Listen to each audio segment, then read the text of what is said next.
I woke up in the body of a trashy romance novel's male lead, on the exact day his wife tricks him into signing their divorce papers. The next thing I knew, my vision exploded with countless, bright red pop-up comments. Warning, core plot point incoming. She tricks him with the divorce papers and ghosts him for a decade. He spends the next 10 years going insane trying to find her, a fate worse than death. This is the legendary scene, people. Here we go. Here we go. She dedicates herself to a top-secret government research project, and he gets the epic grovel and redemption arc that ends with him being less than dust. You love to see a toxic hero get destroyed? Buckle up. OG reader here. If this guy doesn't end up utterly miserable, I will literally live stream myself eating a shoe. This is a vow. Memories flooded my mind. I'm the possessive, unhinged male lead of this awful story.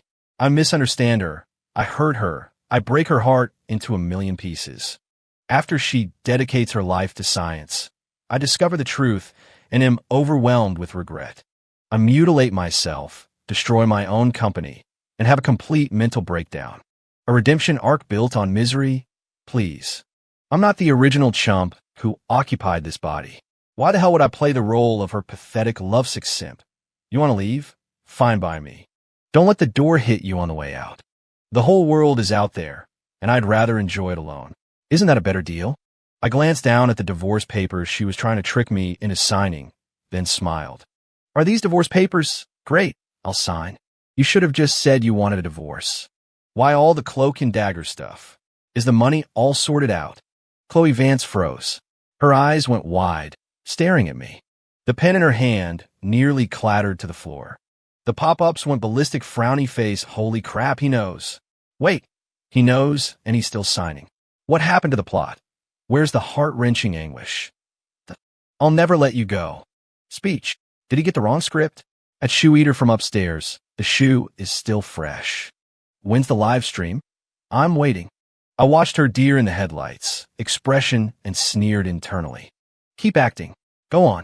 Weren't you the one scheming to run away? So why the struck by lightning look now? Chloe's lips trembled, her voice shaking slightly. You want a divorce? I almost laughed out loud. Ms. Vance. I tapped a finger on the agreement.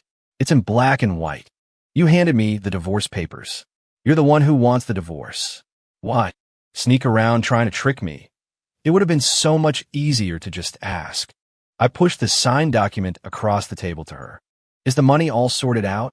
I asked again, my tone casual. It's sorted. She answered automatically, her eyes still glazed over with disbelief. Good to hear. I stood up, my movements crisp and decisive. Let's go. Go. She was even more lost. Where? The courthouse. I gave her a look that said, isn't it obvious? Aren't we getting a divorce? No time like the present. It's still morning. They're open. I glanced at a non-existent clock on the wall. Let's get a move on. I'm on a tight schedule. You're on a tight schedule? Chloe repeated my words like a parrot. The complicated emotions on her face morphed into pure shock, with a hint of panic. In the original story, she held all the cards, secretly enjoying my pain. And now, her plan was in shambles, and she was panicking. The pop-ups had exploded like fireworks. Frowny face, he's on schedule. Does he have a hot date with death? The courthouse. Right now. Chloe is stunned. Haha. Her brain just short-circuited. What happened to the 10-year saga of pain and pining? Did the hero just fast-forward to the credits? At the guy who promised to eat a shoe? You there? Is this ending tragic enough for you, from the original hero's perspective? I ignored the scarlet text floating past and raised an eyebrow at Chloe, who was still frozen in place. What's wrong? Having second thoughts? My voice was laced with amusement. Don't want to go through with it anymore. She snapped back to reality, her gaze instantly sharpening, like a cat whose tail had been stepped on. Let's go. She practically spat the words, snatching the agreement off the table. Right now. That's more like it. I nodded with a grin and started for the door. See how much easier this is? No need to waste everyone's time. I walked out without a backward glance, leaving Chloe standing there, clutching the signed papers. Her face was a kaleidoscope of pale and flushed. It was spectacular. The pop-ups went completely insane. Frowny face, holy hell. This protagonist is toxic in a whole new way. Chloe looks like she's going to be sick. El Mayo. Follow them. Follow them. I need to see the courthouse scene live. If this divorce actually goes through, what the hell happens to the original plot? Yeah, what the hell +1? This has to be some kind of reverse psychology. Chloe and I walked downstairs, one after the other. Her steps were a little unsteady. Clearly, she hadn't fully recovered. The pop-ups chattered away. Keep up. Are they really going to the courthouse? I'll bet you $5 it doesn't happen. There's got to be a plot twist. Here comes the plot twist. A black SUV with government plates screeched to a perfect stop right in front of the building. The door flew open and a young man in civilian clothes jumped out. Buzz cut, radiating intensity, eyes like daggers. I recognized him. Ryan Pierce. In the novel, he was Chloe's college classmate, the devoted admirer who'd been pining for her for years. He's the one who disappeared with her to work on the research project and the one who ultimately won her over. The story's real winner. He got out of the car and marched straight toward Chloe, shooting a wary glance at me like a guard dog protecting its owner. Chloe. His voice was loud and laced with concern. Are you okay? Did he give you any trouble? He positioned himself in front of her, squaring his shoulders at me, his tone accusatory. Ethan Shaw, I'm warning you, stop harassing Chloe. She's not like you. She has more important things to do, a national-level project, something a money-grubbing businessman like you could never understand. Don't ruin her future. Well, the man of the hour. In the original story, the hero was repeatedly provoked by this self-righteous jerk, which led him to torment Chloe further, making her even more determined to leave. The pop-ups were ecstatic frowny face, he's here, the White Knight. Classic moral grandstanding. Come on, hero, lose your temper. Fight, fight, fight. I looked at Ryan's righteous indignation, the way he acted like he was protecting some priceless treasure. Then I glanced behind him at Chloe, who was frowning slightly. She looked like she wanted to say something, but held her tongue. Suddenly I laughed. A brilliant, dazzling laugh, even bigger than when I'd signed the divorce papers. I didn't even look at Ryan. My gaze went straight over his shoulder to Chloe, my voice just loud enough for everyone to hear. Chloe, you've got to do better than this. I gestured toward Ryan with my chin, my tone light. Look at your friend here. He's practically bursting at the seams, like the rebound guy who's been waiting on the bench for his turn to get in the game. Ryan's face changed instantly. What the hell are you talking about? Chloe's eyes went wide. I held up a hand to stop him, the smile never leaving my face. What's the rush? Congratulations, Ryan. You've finally been waiting for this day, haven't you? Here she is, I said, pointing at Chloe. I've already signed the papers. Go on, the courthouse is open. I flicked my chin nonchalantly toward the massive doors, my voice utterly sincere. The second I'm out, you can waltz right in with your more important things to do, Chloe. A seamless transition. Perfect, isn't it? I even clapped him on his rigid shoulder, wearing an expression that screamed, I believe in you, buddy. You got this. Take good care of her. I wish you two all the happiness in the world. After that, I even gave him a big thumbs up. Ryan was completely stunned. His face cycled through shades of red and white. You. He pointed at me, his lips trembling. You're talking absolute nonsense. Chloe and I have a purely platonic friendship. He shouted it, but his eyes couldn't help but dart toward Chloe. And in that fleeting glance, I saw it plain as day. A flicker of unconcealable joy and anticipation. The pop-ups exploded. LMAO, seamless transition. Platonic friendship? Ryan, do you even believe that yourself? OMG, that look he just gave her. So busted. He's totally into her. Ethan is a legend. Calling him out like that. Ryan is panicking. I wish you two happiness. Haha, that's just brutal. Chloe looks like she wants the ground to swallow her whole. The color drained from Chloe's face. She yanked on Ryan's sleeve, her voice laced with an unprecedented mix of panic and fury. Ryan, shut up. She whipped her head back to me, her eyes a chaotic storm of anger, shock, and a sliver of humiliation I couldn't quite decipher. Ethan, stop making things up. Me? I shrugged, the picture of innocence. Am I making things up? I'm just trying to help things along, to give my blessing to you two. I paused intentionally, watching Ryan's face contort as he tried to look offended while secretly thrilled, and Chloe shaking with rage. I slowly delivered the final 3 words. Lovebirds. Ryan's face turned a deep, porcine purple. Chloe was so angry her eyes were turning red. Satisfied, I withdrew my gaze. I was done watching this little platonic friendship theater. I glanced at my non-existent watch. All right, let's not waste any more time. Go on in and get it done. After that, you two can do whatever you want. I gotta get lunch. I'm starving. With that, I stuffed my hands in my pockets and walked around the petrified Ryan and the trembling Chloe, and headed straight for the courthouse doors. The pop-ups went wild, frowny face, he's hungry. All he can think about is food. Lovebirds, haha, this guy is the king of sarcasm. Ethan, my work here is done. Mic drop. This plot has been derailed so hard its mother wouldn't recognize it. The wife and her side piece are being publicly executed. This is amazing. Where's the system? Someone needs to reboot this bugged-out protagonist. I walked up the courthouse steps with a spring in my step. Chloe and Ryan were still frozen by the SUV, the air thick with an awkwardness you could cut with a knife. The pop-ups kept scrolling, frowny face, he's going in. He's really going in. Is this divorce for real? Just then, a woman in a white sundress, looking as fragile as a flower, suddenly stepped out from behind a pillar. Her eyes were red-rimmed, as if she were carrying the weight of the world on her shoulders. Lily White. In the novel, she was the White Lotus, the seemingly pure and harmless girl who was actually a master manipulator. Her various coincidences deepened the misunderstandings between the hero and Chloe, and she was instrumental in pushing Chloe to the breaking point. Of course, the original hero fell for it, using it as a test of Chloe's feelings for him. It only created more misunderstandings, as neither of them ever just talked, preferring to stew in their own drama and suspicion. And now, the White Lotus has arrived. The plot just can't wait to happen, can it? The pop-ups were instantly thrilled, frowny face, she's here. The classic manipulative damsel. It's happening. Quick, hero, go protect the damsel in distress. The original hero was a total sucker for this routine. Chloe's heart is about to shatter all over again. Lily scurried over, blocking my path. She tilted her face up to mine, a single tear threatening to fall. Her voice was soft and timid, choked with emotion. Ethan, I'm so sorry. It's all my fault. She sniffled, her eyes darting toward Chloe, who was still standing stiffly by the car, before quickly looking away, her face a mask of guilt. Is it because of me that Chloe wants to divorce you? Don't blame her. It's all my fault. I'll leave. Just please don't get divorced, okay?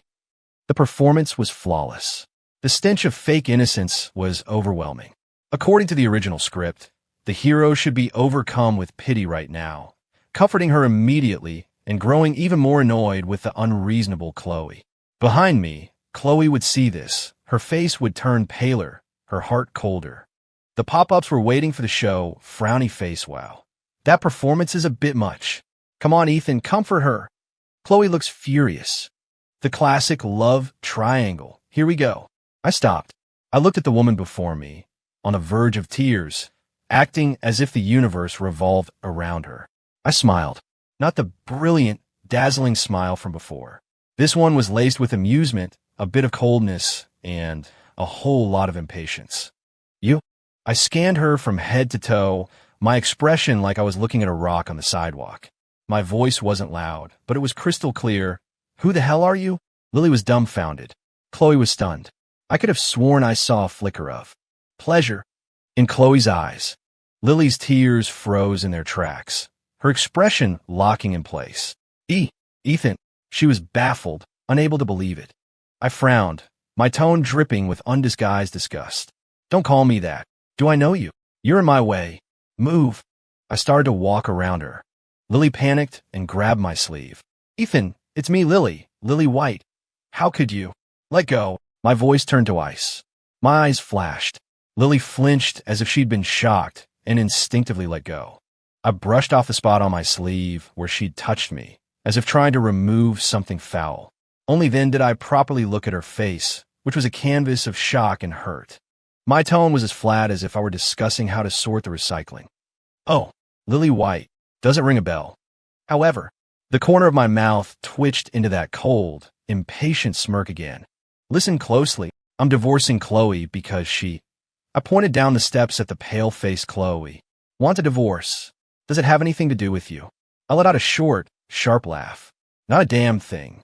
Who the hell do you think you are? Why are you inserting yourself into this drama? Get lost. Without another glance, I turned and walked away. Crisp, decisive, leaving Lily completely petrified. The blood drained from her face. This time, the tears that fell were real. Tears of rage and fear. The pop-up's frowny face? Holy yes, what? Who is he? Where is he? What did he just say? Who the hell are you? Get lost. OMG, did the hero get possessed? The White Lotus's face just cracked. LMAO. A legendary scene. The manipulative damsel gets shut down. The hero isn't falling for it anymore. This is a plot twist I did not see coming. At the Shoe Eater, are you still there? How's your face feeling? Down by the car, Chloe was also stunned. She looked at Lily's devastated, disbelieving expression. Then she looked at my back as I walked into the courthouse without a moment's hesitation. Her expression was incredibly complex. There was shock, confusion, and a tiny, almost imperceptible flicker of doubt. Ryan was beside her, murmuring comforts. Chloe, ignore them. Ethan's lost his mind. Chloe didn't say a word. She just quietly pulled her arm away from Ryan's grasp and started walking up the steps after me. The pop-up's erupted frowny face, she's following him. Did he really just toss the White Lotus aside like a piece of trash? Can his plot get any more insane? Courthouse, let's do this. I want to see the stamp. The air conditioning in the courthouse was blasting, sending a chill through the room. Chloe and I sat across a table from each other. A clerk, face impassive, asked a few formulaic questions. You have the divorce agreement. Have both parties reviewed and consented? Yes, confirmed. We spoke at almost the same time. The clerk bent down and started filling out forms. Chloe gripped her pen, her knuckles white. She didn't sign immediately. Her eyes were on me, filled with scrutiny and a barely perceptible curiosity. After a few seconds of silence, the pop-up started scrolling frowny face. She's hesitating. Is there a chance? Come on, Ethan, say something sweet. Sweet my ass. The man wants lunch. She suddenly spoke, her voice quiet but every word clear. Ethan, you're very different today. Are you and Lily done? She paused, as if choosing her words carefully, her expression complex. So, you regret it. Is that why you're acting like this? I almost laughed. Regret. The only thing I regret is not getting rid of this drama sooner. I looked up, saw her, I figured it out, expression, and cut her off before she could continue. Stop, Ms. Vance. I tapped the divorce papers in front of her, my tone calm. Don't invent a narrative. I signed because you wanted me to. It has nothing to do with all the other people and nonsense you're talking about. I don't give a damn about any of them. Got it. I leaned forward slightly, looking her straight in the eye, a cold smile playing on my lips. And that includes you. So, I gestured toward the papers with my chin, urging her on. Sign it. What are you waiting for? Remember, you're the one who wants this. You can have regrets. But me? I scoffed and leaned back in my chair, completely relaxed. Not a chance. Once this is signed, all the annoying people and problems in my life will be gone. I can do what I want. Clarity. Freedom. Understand. I don't give a damn about any of them, including Chloe. Annoying people and problems. Chloe is an annoyance. OUCH. That's a critical hit. A fatal blow. Is his mouth lined with poison? Chloe's expression just shattered. The color drained from Chloe's face, leaving it incredibly ugly. The hand holding the pen trembled. From rage, she took a deep breath, as if making a final decision, and scrawled her name across the page. The tip of the pen nearly tore through the paper. The clerk started stamping. The process was swift. The steel stamp came down. Thump. A quiet sound. The deal was done. Two small, dark red booklets were pushed toward us. The clerk was all business. All right, as of this moment, your marriage is officially dissolved. I reached out and decisively picked up my copy. I didn't even look at it, just shoved it into my pocket like it was a piece of junk mail. Chloe, however, stared at her divorce certificate for several long seconds. Then she looked up at me, as if she'd finally regained control, her tone carrying a deliberate, detached weight. A proclamation? Ethan, since we're divorced, there are some things I can tell you now. The place I'm going is very far away. The work I'll be doing is very important. She paused, a familiar sense of pride and mission creeping in her voice. It's a classified, national-level research project. I might be gone for a very long time. You. She seemed to be on the verge of issuing a warning or drawing a final boundary. Here it is. She's dedicating herself to the nation. Chloe's dropping the big reveal. Quick, Ethan, fall to your knees and beg for forgiveness. She's a top scientist. You have no idea what you just lost. The grovel and redemption arc starts now. If he doesn't suffer for this, I'm seriously eating that shoe. I nodded, my expression perfectly calm, almost sincere. Oh, that's nice. Doing your country proud. I have faith in you. My tone was as casual as if I were commenting on the weather. I even gave her a standard, encouraging smile. Good luck, Chloe. The rest of her words died in her throat. Her carefully constructed wall of detachment, her warnings, even her hidden sense of superiority, it all crumbled. She was completely stunned. She looked at me suspiciously. Her eyes scanned me as if I were a complex piece of machinery that had suffered a catastrophic failure. You. Her brow furrowed, her voice filled with incredulous suspicion. Ethan, are you? She searched for the right words, finally landing on what she thought was the most logical explanation. Playing hard to get. Me. I couldn't hold it in. A puff escaped my lips, and I burst out laughing. The sound was jarring in the quiet government office. Even a clerk looked up at me. Chloe's face turned beet red from anger and humiliation. I wiped a tear of laughter from the corner of my eye and looked at her, articulating each word with perfect clarity. Playing hard to get. Ms. Vance, you're overthinking this. My smile vanished, my expression turning dead serious with a hint of pity. What would I be trying to get? Who would I be trying to get? I shook my head, stood up, my voice firm and final, filled with the lightness of true liberation. I'm not playing. I don't want to play. I have no interest in playing. I pointed at her, then at myself, and finally toward the bustling world outside the main doors. Get this straight. You and I are done. We have nothing to do with each other anymore. Your research is a good thing. I hope you succeed. As for me, I patted the pocket with the divorce certificate, my eyes bright, a genuine, liberated smile spreading across my face. The world is my oyster. Love. I scoffed, my voice dripping with scorn. Does that pay the bills? Is it making a ton of money more satisfying? Later. With that, I turned and walked away. My steps were so light, I felt like I could fly, leaving Chloe all alone, clutching that brand new, still ink-scented divorce certificate, sitting numbly in her chair, her expression completely blank, utterly and thoroughly baffled. After a moment of dead silence, the pop-ups exploded. Does love pay the bills? Holy S, a legendary line. Absolutely iconic. Who would I be trying to get? Ha ha, this guy is hilarious. Chloe's brain just melted. I can see the smoke. Playing hard to get. Ethan. Get who? I'm trying to get rich. At the Shoe Eater. Get in here. You need to witness this. He's so happy about this divorce. He's really free. Top scientist? Sorry, I'd rather be rich. LMAO. Chloe. EXE has stopped responding. Ha ha ha. Next chapter. Get money, get money, get money. This plot has gone completely off the rails. Pushing through the heavy glass doors, the midday sun was a bit blinding. That black SUV with government plates was still parked where I'd left it. Ryan had already retreated to the driver's seat, presenting only a cold, hard silhouette. Chloe's footsteps halted behind me, her eyes filled with a dazed look. Something's wrong. Chloe isn't acting right. Did Ethan cast a spell on her? The divorce is final. What's she lingering for? I thought she was all in on dedicating herself to the country. Looks more like her soul just got vacuumed out. At Shoe Eater, my dude. Where's that shoe? Chloe's empty, lonely expression tells me Ethan is winning.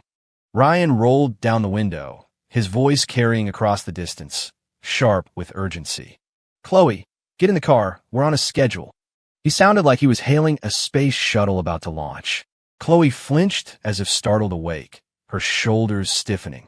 Without another look in my direction, she hurried toward the SUV, her movements almost clumsy as she pulled open the door and scrambled inside.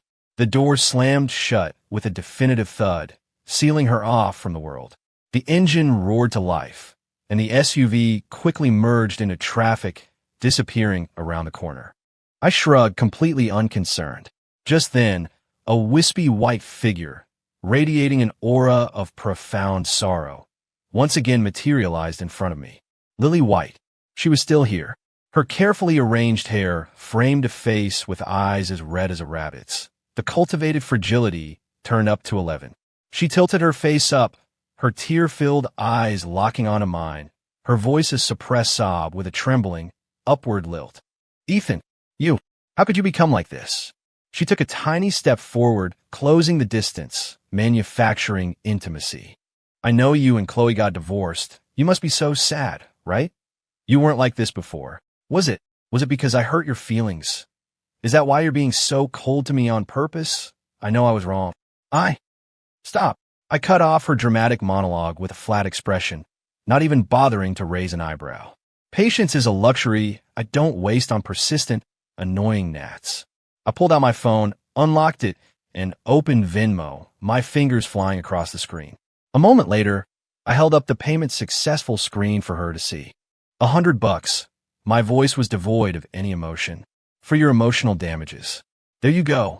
Lily's tears froze mid-fall, her expression completely rigid, like a mannequin that had just been switched off. What? She seemed utterly incapable of processing this. My treat, I said, casually pocketing my phone.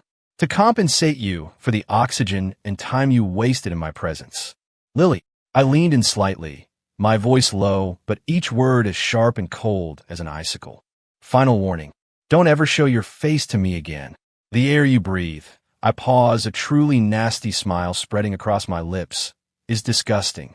It's polluting. Got it. Without giving her another second to perform, I walked straight around the petrified statue of a white lotus and got into my car. The door closed, shutting out the world. As the engine started, I saw her in the rearview mirror, standing frozen on the sidewalk. Her carefully constructed fragility had shattered, leaving only a blank, humiliated pallor.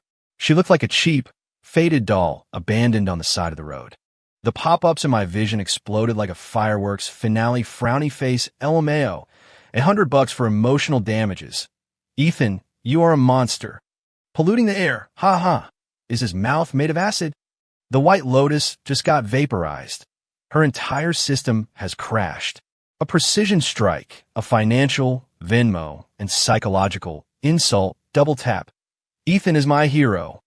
So satisfying. I feel cleansed. That's how you deal with people like her. At Shoe Eater Dude, was this tragic enough for you, from Lily's perspective? Come on out and say something. The days that followed were blissfully quiet. No weepy ex-wife, no buzzing flies, looking at you, Lily, no soul-crushing drama. My world was finally peaceful. I threw myself into making money. Meetings, financial reports, project oversight. My efficiency was terrifying. The numbers in my bank account were growing like they were on steroids. It was glorious. Occasionally, a few annoying red pop-ups would drift across the corner of my vision, frowny face, breaking news. Chloe isn't doing well at the Nevada facility. Yeah, that idiot Ryan was bad-mouthing Ethan again, and she actually told him off. Shut up, you're annoying. LOL. Chloe's been spacing out constantly, messed up her experiment data multiple times. Her project lead is furious. Something's not right. This is very not right. In the original story, she was supposed to be hyper-focused on her research by now. I didn't even bother to look up. Not my problem. Chloe could do whatever she wanted. She was getting in the way of me watching my stock charts. The pop-ups kept scrolling, frowny face, OMG. Huge gossip. Latest dispatch from the front lines. Chloe went to the facility's clinic today. The test results, HCG positive. She's pregnant. This was in the original novel. The timeline matches up. Iconic scene alert. She's going to get an abortion. The scene where Ethan finds out and is destroyed with grief is coming. At Shoe Eater, get back here. Your shoe is calling your name. I stared at the fluctuating numbers on my computer screen, my heart rate perfectly steady. Oh, she's pregnant. Thinking back, the night before the divorce. The original idiot in this body did keep her up pretty late. TSK. A hassle. But, according to the script, Chloe should be coldly booking an appointment at the clinic, getting it over with cleanly and efficiently.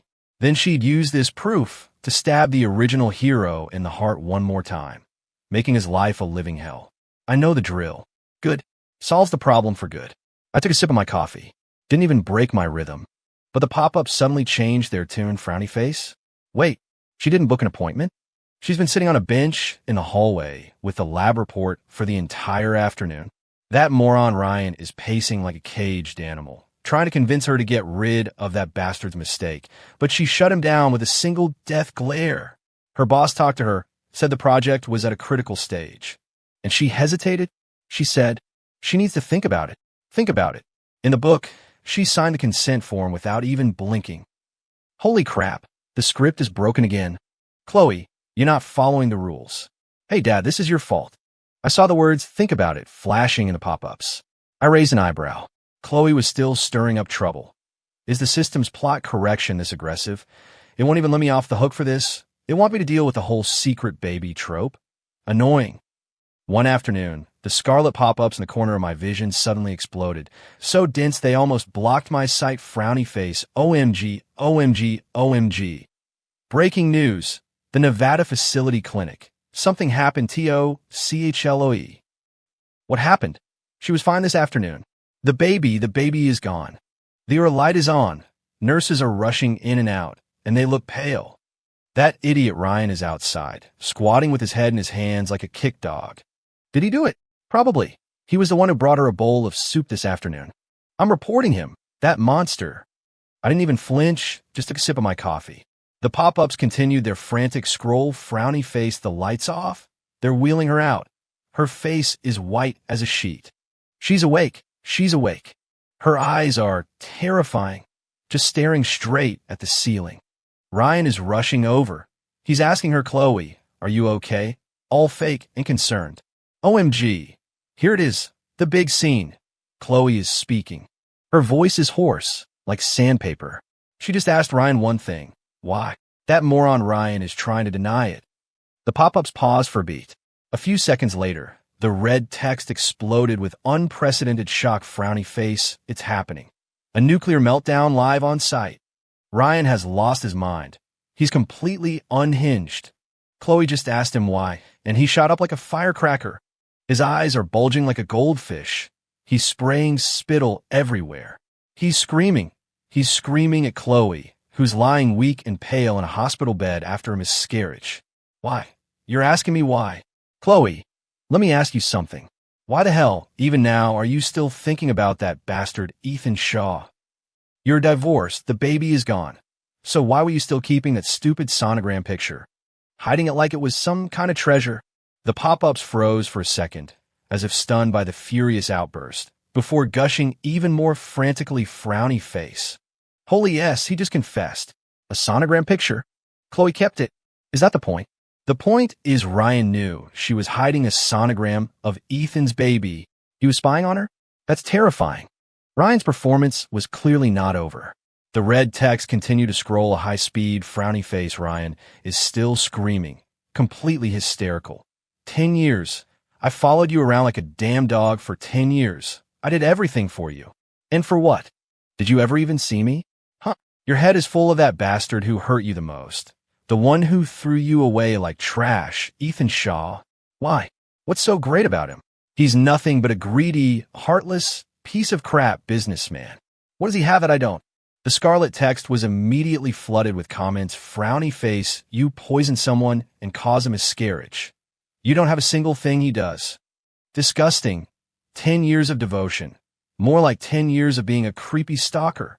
The original hero was an idiot, but you, my friend, are a monster. Ryan's one-man show reached its climax. Frowny face. He's screaming so hard the veins in his neck are popping. That's right. I brought the soup. I put the drugs in it. I wanted to get rid of that mistake. Why? Why does he get to get you pregnant? Why does he get to be the one you can't forget? If I can't have you, he doesn't get to have a reminder of you either. And Lily White, you think she's some angel? All those years she was pretending to be your friend while stabbing you in the back, making you misunderstand Ethan, making you miserable. That was me. I was feeding her the ideas, giving her the damn knife. How else do you think all those perfect misunderstandings and frame-ups happened? The pop-ups went completely feral, frowny face. Holy crap. He confessed to everything. He even threw that venomous snake Lily under the bus. The ultimate plot twist. So the hero and Chloe were miserable for years because these two psychos were pulling the strings. The original hero was a certified moron. He was played for a complete fool. What about Chloe? What's her reaction? Cut to Chloe. The red text immediately switched perspectives. Frowny face Chloe. Chloe isn't saying a word. She's just lying on that stark, white hospital bed, completely colorless. Her eyes are locked on the ranting Ryan. They're terrifyingly red, but she hasn't shed a single tear. That look, it's as cold as ice and sharp as a poison blade. Ryan finished screaming, met her gaze, and instantly choked like a chicken being strangled. The entire room went dead silent. The silence didn't last long. The pop-ups delivered more news. Frowny face, the facility director, is here. He looks like he's about to kill someone. The security guard at the door heard Ryan's entire psycho rant, reported it directly to the top. It's over. Ryan is completely screwed. The pop-ups continued their live feed as I watched, fascinated. The director didn't waste words. His voice was low, but each syllable hit like a block of ice. Ryan Pierce, leaking classified information about national security personnel, intentionally poisoning and causing bodily harm to a key researcher, sabotaging the progress of a critical national project. You are hereby under arrest for charges of endangering national security and aggravated assault. He waved his hand. Two burly, stone-faced guards immediately moved in, wrenching Ryan's arms behind his back. Their movements were rough, efficient. Click! The cold handcuffs snapped shut. Ryan finally snapped out of it, true panic setting in. He struggled wildly, his face a mess of tears and snot. Director, sir, I was wrong. It was a moment of weakness. I love her. I was doing it for her. For the project. Silence, the director barked, giving him a look of pure disgust, as if he were looking at a piece of filth. Take him away. Ryan was dragged out like a sack of garbage, his cries and pleas echoing down the hall before fading away. The world was quiet again. The director's gaze shifted to Chloe on the hospital bed. His expression was still stern, but now held a complex, evaluative edge. Dr. Vance. His voice was grave. Given the egregious nature of this incident and the severe lack of judgment and negligence you have demonstrated in handling your personal affairs, you have created a tangible threat to this project's security protocols.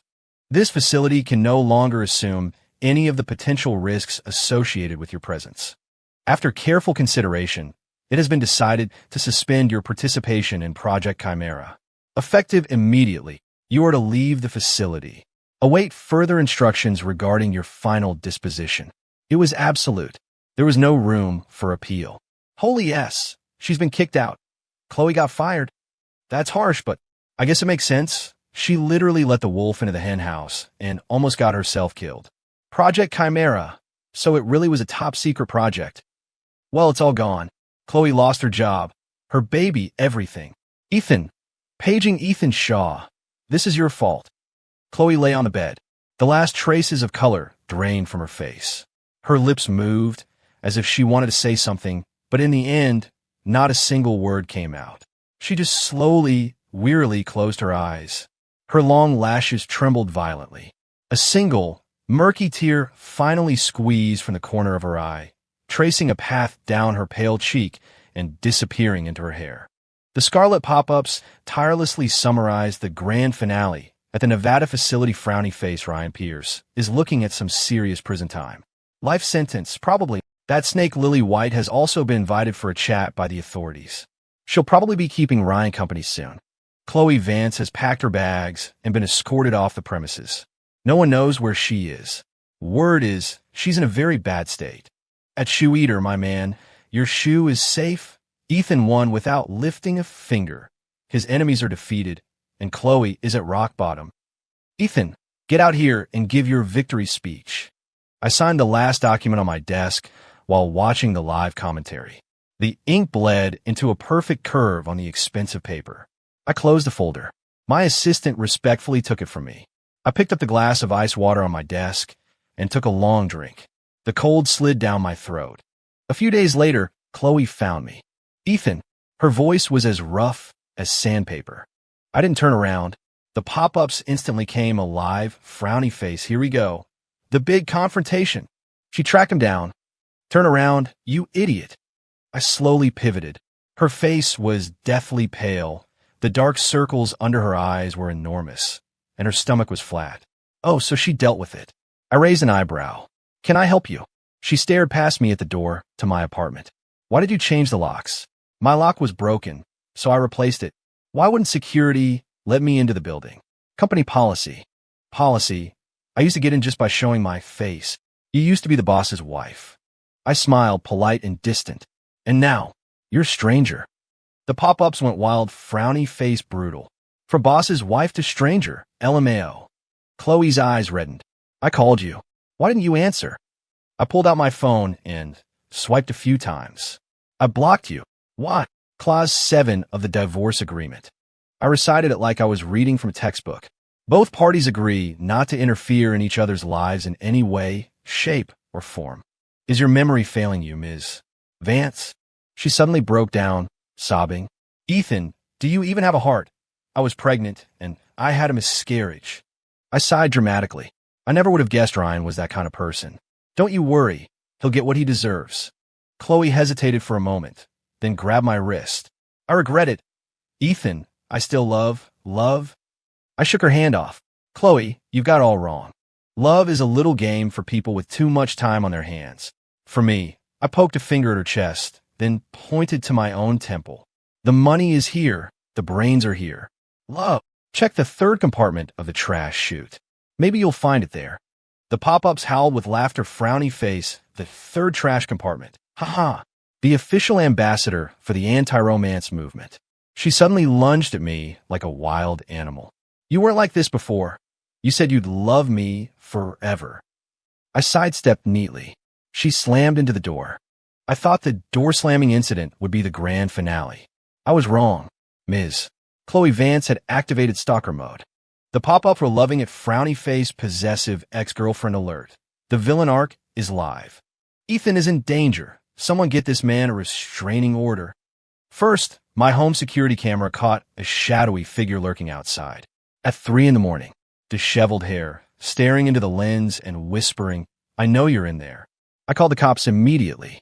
By the time they arrived, she was gone. The pop-ups? LMAO. Mission failed before it even started. Next, she started engineering chance encounters outside my office building. She'd be holding a cup of cold coffee. Ethan, we need to talk. I walked past without a glance. Security. This woman is a public nuisance. The guards escorted her away. The pop-ups. A public nuisance? Ha. Is his tongue dipped in poison? Then came the flowers. Anonymous. A massive bouquet of white chrysanthemums. The card read, in memory of our dead love. I gave them to the cleaning lady. This is bad luck. Get rid of it. The janitor beamed. Thanks, boss. The pop-ups.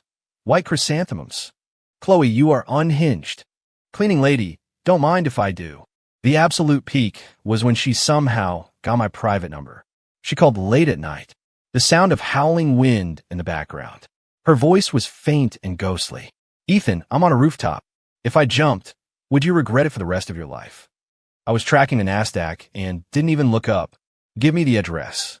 She paused. What? The address. I repeated calmly. I need to call the funeral home, get you a casket with good feng shui. I can get you a 20% discount. Dead silence on the other end. 3 seconds later. Ethan, you bastard.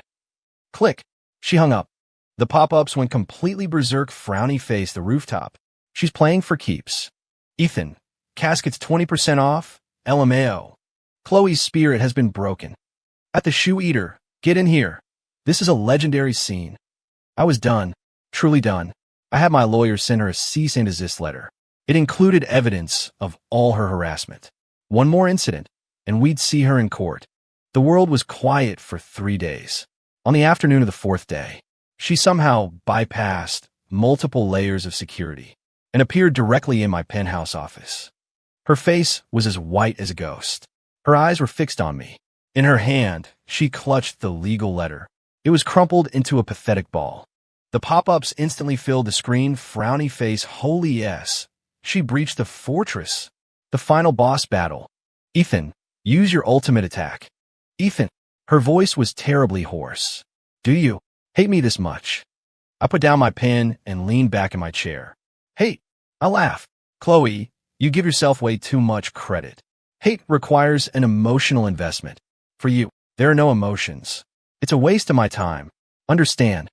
She recoiled as if I'd struck her, taking a sharp step forward. Then why are you treating me like this? Just what? I cut her off, my eyes turning cold. Just can't let go of your pathetic idea of love? Or can't let go of your fantasy of being the deeply wronged, tragic heroine? From the very beginning, you've been a silent protagonist. I laid the truth bare, mercilessly. If you felt wronged, you kept it in. If there was a misunderstanding, you said nothing. You thought one thing and said another. What was this, a guessing game? Are we in kindergarten? Did you think the entire world was supposed to revolve around you, to decipher the labyrinth of your unspoken feelings? Doesn't that get exhausting? My verbal assault left her stunned, her lips trembling. Just what? I advanced on her, my presence overwhelming. Just thought the best way to punish someone was to leave them, to make them regret everything, to make them suffer. Chloe, have you been reading too many romance novels? In the real world, nobody loves anyone forever. The planet doesn't stop spinning just because someone leaves. You left me, and my life got better. I left you. You had your research. Everything was fine. But you had to create all this drama. Look at the mess you've made of yourself. Who is this performance for? Are you trying to impress yourself? I pointed at the crumpled paper in her hand. Look at you now. What are you? A scientist working on a classified national project? Or a drama queen who can't live without man? You pick. She stumbled backward as if all her strength had been drained, hitting the cold glass wall of the office. The ball of paper fell from her hand. She stared at me, her expression shifting from madness to defiance to anger, until it slowly dissolved into a hollow, empty void. Finally, all that remained was a profound exhaustion and a sliver of shame, as if she was only just now realizing the truth. She opened her mouth, her voice barely a whisper. I really got it wrong. She slowly sank to the floor, wrapping her arms around her knees. Her shoulders trembled slightly. She wasn't crying. It was the shudder of a massive, delayed realization, the impact and powerlessness of finally understanding the absurdity of her own actions. For once, the pop-ups were quiet for a few seconds. Ethan was harsh, but maybe he got through to her. Every word was a dagger, but every word was true. Chloe's brain has officially been fried. So, is this the end? I pressed the intercom. Ashley, please escort Ms. Vance downstairs. Also, contact Dr. Miller. Get a recommendation for a good therapist for Ms. Vance. Send the bill to me. This is the last time. I sat back down in my large executive chair and picked up the acquisition proposal I needed to sign. Sunlight streamed through the floor-to-ceiling windows, illuminating the document. Black and white, clear and simple. My assistant gently helped Chloe to her feet. She didn't look at me again. Her head was bowed. She looked like a child who had been lost for a long time, and who, having finally been scolded into her senses, had no idea where to go next. Slowly, she followed my assistant out. The door closed softly. My world was finally completely quiet. The last few pop-ups drifted by. He's paying for the therapist? TSK, the final act of mercy from a capitalist. All right, show's over. Back to making money. Series finale. I opened the folder. The tip of my pen glided across the paper. A soft, scratching sound. Making money. That's the only thing that's real. Love. Does that pay the bills? Heck, written in the stars. Forget it. I'll make money. You get help. Seems fair. The end.